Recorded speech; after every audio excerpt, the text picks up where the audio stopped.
Been holding on to this one for a little bit. But now that we're going to be doing our modular premium component sets, I wanted to offer a more universal crossover selection since we'll be selling them separately. So these are going to be our new crossovers, CX3. Owner's manual. I just really want to show you. First off, the packaging.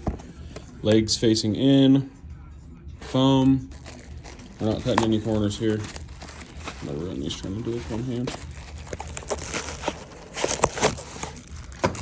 So they match our old crossovers as far as aesthetics go, but the part that I'm talking about being universal, we have a switch for our 2.5 or our 3-inch mid-range.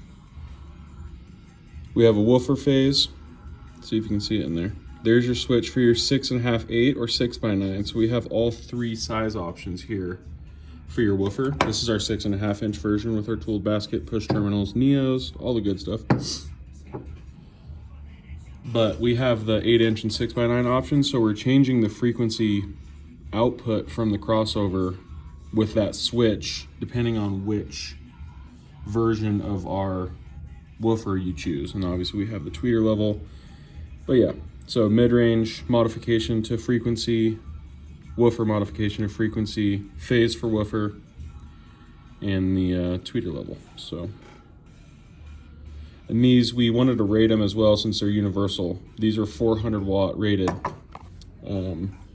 We also have the 2-way crossover, same option, 6.5, 8, and then 6x9, and the tweeter output, but we don't have the mid-range obviously because this is the 2-way, and this also has a 400 watt rating. So if you're buying them individually and not using our speakers, we'll give you all the crossover points and all the info and ratings and everything to go with it.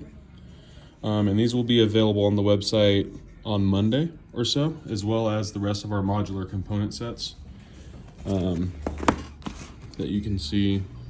I just have some of them out. We've been doing some testing on the actual production run to make sure that they match the samples that we've been getting. Yeah, so that's what we got going right now. I'm about to take these to the test room and just put them through their paces one last time before we make them live.